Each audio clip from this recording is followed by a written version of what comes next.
राहुल गांधी इस भ्रम में हैं कि वे पीएम मोदी से भी बड़े नेता हैं। चापलूसों से भरी कांग्रेस मंडली भी यही सब गाती बजाती है।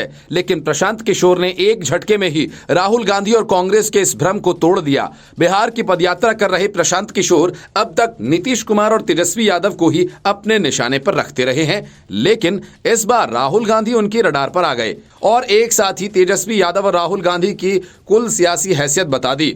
उन्होंने राहुल गांधी पर निशाना साधते हुए कहा कि राहुल गांधी पूर्व प्रधानमंत्री राजीव गांधी जी के लड़के हैं, इसलिए वे कांग्रेस के बड़े नेता हैं। इससे वो देश के नेता थोड़े ही ना हो जाएंगे। दरअसल इस वक्त देश में परिवारवाद को लेकर खूब चर्चा हो रही है और इसी कड़ी में प्रशांत किशोर ने कांग्रेस पर वंशवाद को लेकर खूब तंज कसा और कहा कि राहुल गांधी कुछ को कांग्रेस में जो भी पद मिला अपने परिवार की वजह से मिला और वो देश के नेता थोड़े ही हो जाएंगे।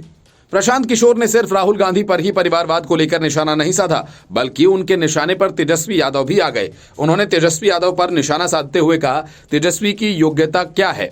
लालू यादव के लड़के हैं तभी ना डिप्टी सीएम बन पाए हैं। क्रिकेट खेलने गए तो वहां भी पानी ही ढोते रहे। इन लोगों को क्या मतलब है इन सब चीजों से? उलूल जुलूल बकवास करते हैं। लोगों को जाति और धर्म के नाम पर पैसा शराब बांटकर बालू का काम किया, पैसा वसूल कर टिकट बांटा। जाति के नाम पर लोग गरीबी में मजबूरी में वोट दे देते हैं। तेजस्वी यादव लालू जी के लड़के हैं, इसलिए आरजेडी के नेता हैं। प्रशांत किशोर ने कहा कि तेजस्वी यादव क्यों पथ निर्माण मंत्री रहेंगे? समाज का जो दबा कुचला वर्ग है जिसका वे दावा करते हैं, उनको आवाज दे रहे हैं, आप उन्हें मौका दीजिए। अगर तेजस्वी यादव खुद से अल्पसंख्यक कल्याण मंत्रालय ले लें और जो मुस्लिम मंत्री हैं उन्हें अल्पसंख्यक कल्याण मंत्रालय का प्रभार दिया गया है, अगर वे गृह मंत्री हो जाएं तो इससे कौन रोक रहा है? प्रशांत किशोर बिहार के हर गांव और कस्बे की पैदल यात्रा पर निकले हैं और जिस तरह से बातें वे अपनी यात्रा के दौरान कर रहे हैं वो धीरे धीरे लालू यादव और नीतीश कुमार की सियासी जमीन को ही खोती जा रही है। लोग भी अब कुछ प्रशांत किशोर की तरह सोचने लगे हैं कि एक पांचवी पास उन्हें अपना ज्ञान दे रहा है और वे खुद को समाज का बड़ा नेता बता रहे हैं, जिसके पास योग्यता के नाम पर बर्थ सर्टिफिकेट है जिसमें उनके पिता का नाम लालू यादव लिखा है। राहुल गांधी की भी यही कहानी है, जो अपने मूर्खतापूर्ण बयानों और हरकतों की वजह से सियासत के बड़े कॉमेडियन बनकर रह गए हैं। लेकिन उनका सपना तो देश का पीएम बनने का है और इसी सपने को साकार करने के लिए वे दिन रात उल्टे पुल्टे बयान देते रहे हैं। Report is of India.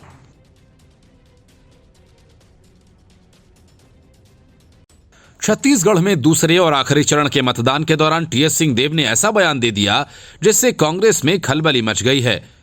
TS Singhdeo ने पहले ये कहकर भूपेश बघेल की धड़कनें बढ़ा दी कि कैप्टन भले ही बघेल हैं लेकिन मैन ऑफ द मैच तो शमी ही बनेगा। टीएस सिंहदेव के इस बयान पर मचा हुआ हंगामा अभी शांत भी नहीं हुआ था कि टीएस सिंहदेव ने एक और बड़ा बयान दे दिया। उन्होंने कहा कि मेरा नाम सीएम की रेस में कभी नहीं था। छत्तीसगढ़ विधानसभा चुनाव के दूसरे फेज के लिए 70 सीटों पर मतदान हुआ और जिस तरह से राज्य में मतदान हुआ उससे साफ है कि कांग्रेस की सरकार नहीं बनने जा रही है और सियासत के बड़े पारखी टीएस सिंहदेव इस बात को पहले ही समझ गए। माना जा रहा है कि उनका इशारा कांग्रेस की हार की तरफ था, जो भूपेश बघेल के इशारे पर पूरे चुनाव के दौरान काम करती है। अब वक्त नतीजों का है तो फिर टीएस सिंहदेव अपना हिसाब चुकता करने से क्यों चूकें? इसलिए उन्होंने कह डाला कि सीएम पद के लिए मेरा नाम पार्टी ने कभी प्रोजेक्ट नहीं किया है। अंबिकापुर विधानसभा सीट से चुनाव लड़ रहे टीएस सिंहदेव ने वोटिंग करने से पहले कहा कि इस बार कांग्रेस छत्तीसगढ़ में सामूहिक नेतृत्व में चुनाव लड़ रही है। टीएस सिंहदेव ने कहा कि कांग्रेस के सामूहिक नेतृत्व की अगुवाई इस बार सिटिंग सीएम भूपेश बघेल कर रहे हैं। टीएस सिंहदेव ने ऐसा कहकर एक तरह से संभावित हार का ठीकरा भूपेश बघेल पर फोड़ दिया। टीएस सिंहदेव ने कहा कि मेरा नाम कभी भी मुख्यमंत्री के लिए पार्टी ने प्रोजेक्ट नहीं किया है। हम एक संयुक्त नेतृत्व में चुनाव लड़ रहे हैं और सीएम भूपेश बघेल इसका नेतृत्व कर रहे हैं। मैंने ऐसा नहीं सुना कि मेरा नाम सीएम के तौर पर प्रोजेक्ट किया जा रहा है। हाँ, संपर्क में आए लोगों के मन में ये बात है। उन्होंने कहा कि कांग्रेस जीतने जा रही है। मेरी प्राथमिकता राज्य में व्यक्तियों और परिवारों की बेहतरी की होगी। चुनावी राज्यों में हाल ही में प्रवर्तन निदेशालय की छापेमारी को टीएस सिंहदेव ने कहा कि आप ईडी की पल्लू के पीछे छिपने की कोशिशें क्यों कर रहे हैं। वोट डालने से पहले टीएस सिंहदेव ने अंबिकापुर के महामाया मंदिर में पूजा अर्चना की। बाद में मीडिया से बात करते हुए उन्होंने कहा कि हमें अपनी जीत का पूरा भरोसा है। हर जगह सकारात्मक खबरें हैं। राज्य में मुख्य लड़ाई कांग्रेस और बीजेपी के बीच है। टीएस सिंहदेव ने कहा कि लोग उस पार्टी को वोट करेंगे जिससे उनको लगेगा कि वे उनकी भलाई के लिए काम करेगी। लोग ऑपरेशन लोटस के बारे में पूछ रहे हैं। ईडी का राजनीति के लिए गलत इस्तेमाल किया जा रहा है। ईडी ने अपनी विश्वसनीयता खो दी है।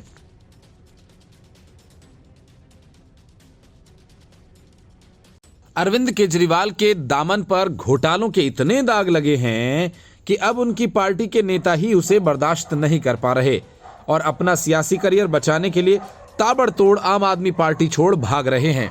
हालांकि आम आदमी पार्टी का ये मानना है कि बीजेपी केजरीवाल की छवि को खराब कर रही है, इसलिए इसी वजह से आम आदमी पार्टी ने चुनाव आयोग तक से ये शिकायत कर डाली कि बीजेपी उनके सबसे बड़े नेता की छवि को दागदार बना रही है।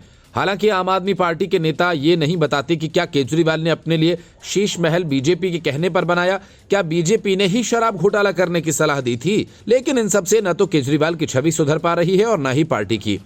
पहले मध्य प्रदेश में आम आदमी पार्टी के नेता चुनाव के ठीक पहले पार्टी छोड़ गए और अब राजस्थान में तो कैंडिडेट ने ही बीच चुनाव में आम आदमी पार्टी छोड़ दी और चुनाव नहीं लड़ने का ऐलान कर दिया। राजस्थान में चुनाव 25 नवंबर को होने हैं। इस बार बड़े बड़े नेता जोड़ तोड़ में लगे हुए हैं। कांग्रेस हो या बीजेपी, दोनों ही पार्टी के बड़े नेता उन नेताओं के घर तक पहुंच जा रहे हैं जिनको उनकी अपनी पार्टी से टिकट नहीं मिला और वे बागी हो गए और जो निर्दलीय मैदान में उतर आए। कुछ ऐसे भी नेता हैं जो किसी अन्य पार्टी की मदद से चुनावी मैदान में उतर आए हैं। कई ऐसे भी नेता हैं जिनसे मजबूत प्रत्याशी को वोट कटने का खतरा है। पप्पू कुरैशी आम आदमी पार्टी के ऐसे ही कैंडिडेट थे जिन्होंने हवा महल सीट से नामांकन किया था। 10 दिन पहले ही पार्टी ने उनको हवा महल क्षेत्र के लिए चुना था। कुरैशी ने यहां से चुनाव प्रचार भी शुरू कर दिया, लेकिन अचानक ऐसा हुआ कुछ कि उन्होंने पार्टी ही छोड़ दी। कांग्रेस पार्टी के आर तिवाड़ी को लगा कि पप्पू कुरैशी उनके वोट काट सकते हैं, तो उनसे मुलाकात की और बात नहीं बनी तो देर रात सीएम गहलोत खुद आर तिवाड़ी के साथ पप्पू कुरैशी के यहाँ चले गए और कुरैशी को गले लगाया। सीएम ने कहा कि साथ दीजिए, पार्टी आपका ध्यान रखेगी। गहलोत का इतना कहना था कि कुरैशी ने पाला ही बदल लिया। उन्होंने कहा कि अब आम आदमी पार्टी से चुनाव नहीं लड़ूंगा और कांग्रेस को मेरा पूरा समर्थन है। कुरैशी के इस फैसले की सूचना केजरीवाल को मिली तो पार्टी में खलबली मच गई। कुरैशी निर्दलीय चुनाव लड़ चुके हैं और करीब 12,000 वोट काट चुके हैं। पिछली बार भी चुनाव लड़ा था और बाद में कांग्रेस का दामन थाम लिया था। इस बार कांग्रेस के टिकट से ही उम्मीद थी, लेकिन टिकट मिला नहीं तो आम आदमी पार्टी में चले गए और वहां से टिकट ले लिया, लेकिन अब फिर से कांग्रेस के साथ चले गए हैं। लालू यादव की करतूतों की वजह से उनके साथ तेजस्वी यादव और मीसा भारती भी बुरी तरह से फंस गए हैं। लैंड फॉर जॉब घोटाला मामले में अब तक सीबीआई के साथ कानूनी आंख मिचोली खेल रहे लालू यादव और उनके बेटा बेटी के दिन अब पूरे हो गए हैं। इस मामले में हाल ही में ईडी ने लालू यादव के करीबी अमित कात्याल को गिरफ्तार किया है और अब सीबीआई ने उन 50 लोगों को तलब कर लिया है जिन्होंने नौकरी के बदले लालू यादव और उनके परिवार को औने पौने भाव में जमीन बेच दी। सीबीआई ने रेलवे में ग्रुप डी की नौकरी करने वाले 50 कर्मचारियों को पूछताछ के लिए बुलाया। ये कर्मचारी मध्य पूर्व रेलवे और नालंदा और अंबाला डिवीजन में तैनात हैं। सीबीआई के अधिकारी विजय कुमार की ओर से सोनपुर डिवीजन के सीनियर कोचिंग डिपो इंचार्ज को खत लिखा गया। इसमें कहा गया कि वे कर्मचारियों को परमिशन दें कि वे उचित दस्तावेजों के साथ दिल्ली में सीबीआई मुख्यालय आ सकें। इन कर्मचारियों को सीबीआई ने 21 और 25 नवंबर को पूछताछ के लिए बुलाया है। सोनपुर के जिन 9 कर्मचारियों को पूछताछ के लिए तलब किया गया वे मैकेनिकल डिपार्टमेंट में काम करते हैं, जबकि एक बरौनी जंक्शन में तैनात है। सीबीआई और ईडी नौकरी के बदले जमीन घोटाला मामले की जांच कर रहे हैं। आरोप है कि इस घोटाले के तहत एके इन्फोसिस्टम्स नाम की कंपनी के जरिए लोगों से नौकरी के बदले जमीनें लिखा ली गईं। इन जमीनों को बेहद मामूली कीमत पर लिखवाया गया था। सीबीआई ने इन कर्मचारियों से कहा कि वे पूछताछ के लिए अपने शैक्षणिक रिहायशी दस्तावेज लेकर आएं। इसके अलावा कैरेक्टर सर्टिफिकेट, आधार कार्ड, पैन कार्ड और विभाग का आईडी कार्ड भी लेकर आने को कहा। ईडी ने कहा कि कई जमीनों को इस कंपनी ने ले लिया था। ये काम लालू प्रसाद यादव की ओर से लोगों को नौकरियां देने के एवज में किया गया था। लालू प्रसाद यादव के रेल मंत्री रहने के दौरान हुए इस घोटाले में तेजस्वी यादव, मीसा भारती समेत कई लोगों के नाम शामिल हैं। इस मामले की जांच ईडी और सीबीआई दोनों मिलकर कर रहे हैं। अमित कात्याल उसी एके इन्फोसिस्टम्स का डायरेक्टर है और जिसने इस बड़े घोटाले में बड़ी भूमिका निभाई। अमित कात्याल करीब 2 महीने से ईडी के समन की अनदेखी कर रहा था। दिल्ली हाईकोर्ट ने इस मामले में उसके खिलाफ जारी ईडी के समन को रद्द करने के अनुरोध वाली याचिका खारिज कर दी थी। ईडी ने मार्च में लैंड फॉर जॉब मामले में लालू, तेजस्वी, उनकी बहनों और अन्य के परिसरों पर छापेमारी की थी। तब कात्याल से जुड़े ठिकानों की भी तलाशी ली गई थी। कात्याल लालू यादव का करीबी सहयोगी होने के साथ साथ एके इन्फोसिस्टम्स प्राइवेट लिमिटेड का पूर्व निदेशक भी है। एके इन्फोसिस्टम प्राइवेट लिमिटेड इस मामले में कथित तौर पर एक लाभार्थी कंपनी है। इसका पंजीकृत पता दक्षिण दिल्ली के न्यू फ्रेंड्स कॉलोनी स्थित एक आवासीय इमारत है, जिसका इस्तेमाल तेजस्वी यादव रहने के लिए कर रहे थे। करीब 150 करोड़ की ये प्रॉपर्टी महज कुछ लाख में ही खरीदी गई थी। लालू यादव पर आरोप है कि 2004 से 2009 तक भारतीय रेलवे के विभिन्न क्षेत्रों में ग्रुप डी पदों पर कई लोगों को नियुक्त किया गया था। इसके बदले इन लोगों ने अपनी जमीन तत्कालीन रेल मंत्री लालू के परिवार के सदस्यों और एके इन्फोसिस्टम्स प्राइवेट लिमिटेड के रजिस्ट्री कर दी थी। ईडी का ये मामला सीबीआई की ओर से दर्ज की गई एक शिकायत पर आधारित है। Bureau report, news of India. Diwali खत्म हो गई और लगभग विधानसभा के चुनाव भी पूरे हो गए तो अरविंद केजरीवाल का दिल ईडी के नाम से धड़कने लगा। इसलिए तो 2 राज्यों का मतदान पूरा होते ही केजरीवाल पार्टी के कार्यकर्ताओं के साथ संवाद करने पहुंचे। ईडी के समन पर पेश नहीं होकर केजरीवाल ने जो गलती की उसका एहसास अब उन्हें पूरी तरह से हो गया है। कोशिश तो उन्होंने पहले अपनी पत्नी को सीएम बनाने की थी, लेकिन पार्टी में विद्रोह की आशंका बढ़ गई। विधायकों ने इसका विरोध कर दिया। इसके बाद केजरीवाल ने जेल से सरकार चलाने का मुद्दा उछाला, दिल्ली की जनता की राय लेने की बात कही। लेकिन लगता है कि जनता की राय केजरीवाल के खिलाफ गई तो अब वे कहने लगे कि मैं पहले भी 15 दिन जेल में रहकर आया हूं, वहां बहुत बढ़िया इंतजाम है, एक बार फिर रह लूंगा जेल में। लेकिन केजरीवाल को भी ये पता है कि तब वे क्यों गए थे और अब क्यों जाएंगे। केजरीवाल ने कहा कि हमारा संगठन और कार्यकर्ता आम आदमी पार्टी की सबसे बड़ी ताकत है। इस मौके पर उन्होंने प्रधानमंत्री नरेंद्र मोदी पर भी हमला बोला। उन्होंने केंद्र सरकार पर निशाना साधते हुए कहा कि मुझे जेल भेजने का प्लान बनाया गया है।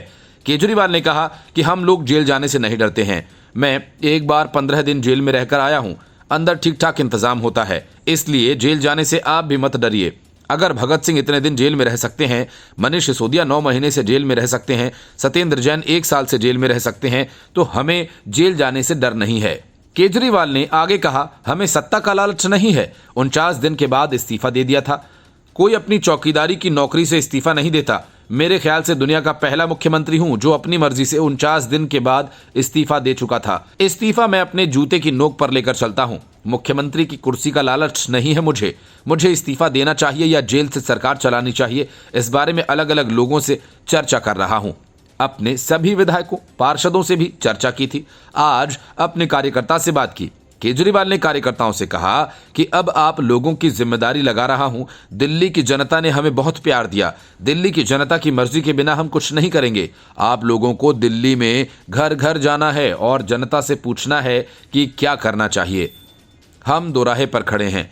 अगले 10 से 15 दिन में हमें दिल्ली छान मारनी है, घर घर में जाना है और जनता से पूछना है कि क्या इस्तीफा देना चाहिए या जेल से सरकार चलानी चाहिए। जो जनता कहेगी हम वही करेंगे। साथ ही केजरीवाल ने अपनी पार्टी के कार्यकर्ताओं से यह भी कहा कि आज से सोच लेना कि लोकसभा चुनाव का प्रचार शुरू हो गया। उन्होंने कहा कि यही लोकसभा के चुनाव का प्रचार है। एक एक घर में जाकर बीजेपी और नरेंद्र मोदी की पोल खोलनी है। मैं जेल के अंदर रहूं या बाहर रहूं, इस बार दिल्ली की एक भी लोकसभा सीट बीजेपी को नहीं जानी चाहिए।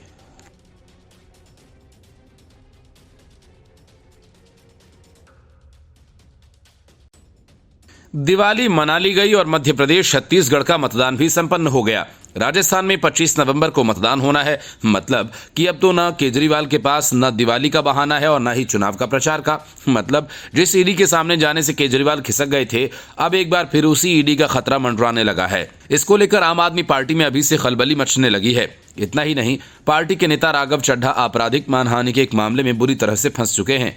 केजरीवाल ने जिस तरह की कारगुजारियां की, उसका अंजाम कोर्ट से होते हुए जेल की सलाखें ही हैं और अब वक्त अंजाम भुगतने का है। एक तरफ घोटालों का अंबार है तो दूसरी तरफ आम आदमी पार्टी के नेताओं के फर्जी आरोपों का पहाड़, जिसके बोझ तले न सिर्फ अरविंद केजरीवाल दबे हैं बल्कि उनकी पार्टी के कई बड़े नेता भी। एक तरफ हाईकोर्ट ने अरविंद केजरीवाल की याचिका खारिज कर दी तो दूसरी तरफ दिल्ली की अदालत ने राघव चड्ढा और सत्येंद्र जैन को तगड़ा झटका दे दिया। राघव चड्ढा और सत्येंद्र जैन को राउज एवेन्यू कोर्ट से निराशा हाथ लगी है। राउज एवेन्यू कोर्ट ने राघव चड्ढा और सत्येंद्र जैन की याचिका को खारिज कर दिया। कोर्ट ने कहा कि ट्रायल कोर्ट द्वारा पारित आदेश तथ्यों के साथ कानून के हिसाब से भी पूरी तरह से सही और कानूनी है। असल में राघव चड्ढा और सत्येंद्र जैन ने मानहानि मामले में निचली अदालत द्वारा जारी समन को चुनौती दी थी। बीजेपी नेता छैल बिहारी गोस्वामी ने मेट्रोपॉलिटन मजिस्ट्रेट के सामने शिकायत दर्ज कर दिल्ली के सत्येंद्र जैन और चड्डा पर एनडीएमसी के फंड को लेकर उनके खिलाफ अपमानजनक टिप्पणी की। भाजपा नेता ने आरोप लगाया कि आम आदमी पार्टी के दोनों नेताओं ने आम जनता की नजर में शिकायतकर्ता के नैतिक और बौद्धिक चरित्र को नीचा दिखाने के लिए बयान दिया था। राघव चड्डा 11 अगस्त से राज्यसभा से निलंबित हैं और अब तक उनका निलंबन रद्द नहीं हुआ है। कुछ सांसदों ने राघव चड्डा पर उनकी सहमति के बिना एक प्रस्ताव में उनका नाम जोड़ने का आरोप लगाया था, जिनमें से अधिकतर सदस्य सत्तारूढ़ भाजपा के हैं। उस प्रस्ताव में विवादास्पद दिल्ली सेवा विधेयक की जांच के लिए प्रवर समिति के गठन की मांग की गई थी।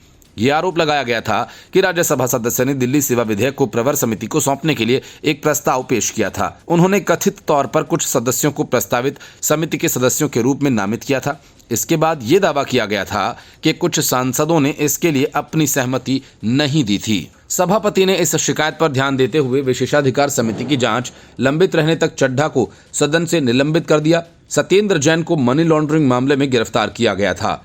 उन्हें अब तक जमानत नहीं मिली है।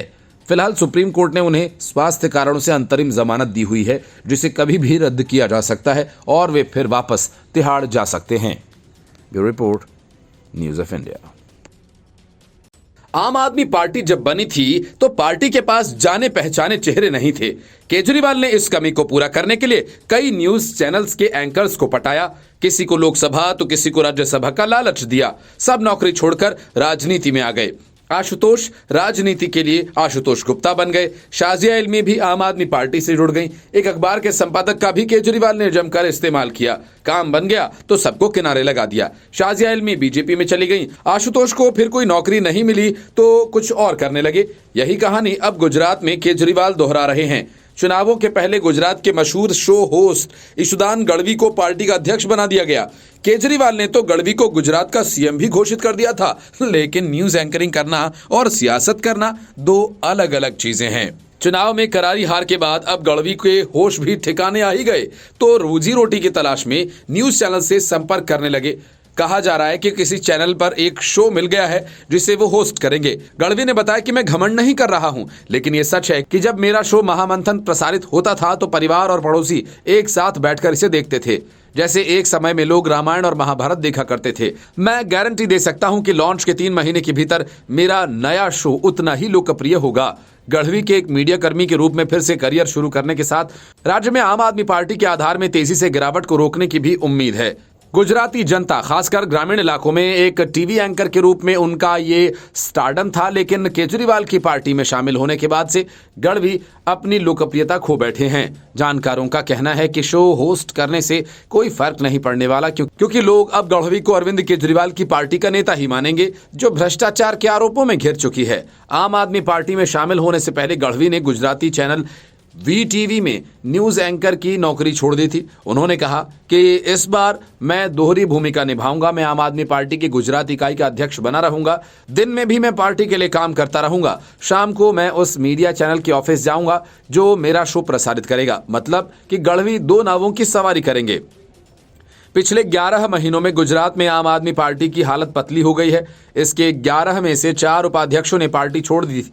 गुजरात में आम आदमी पार्टी के एक प्रमुख आदिवासी चेहरे प्रफुल्ल वसावा ने केंद्रीय नेतृत्व की इस घोषणा का विरोध करते हुए जुलाई में पार्टी से इस्तीफा दे दिया कि वो देश में प्रस्तावित समान नागरिक संहिता का समर्थन करेगी।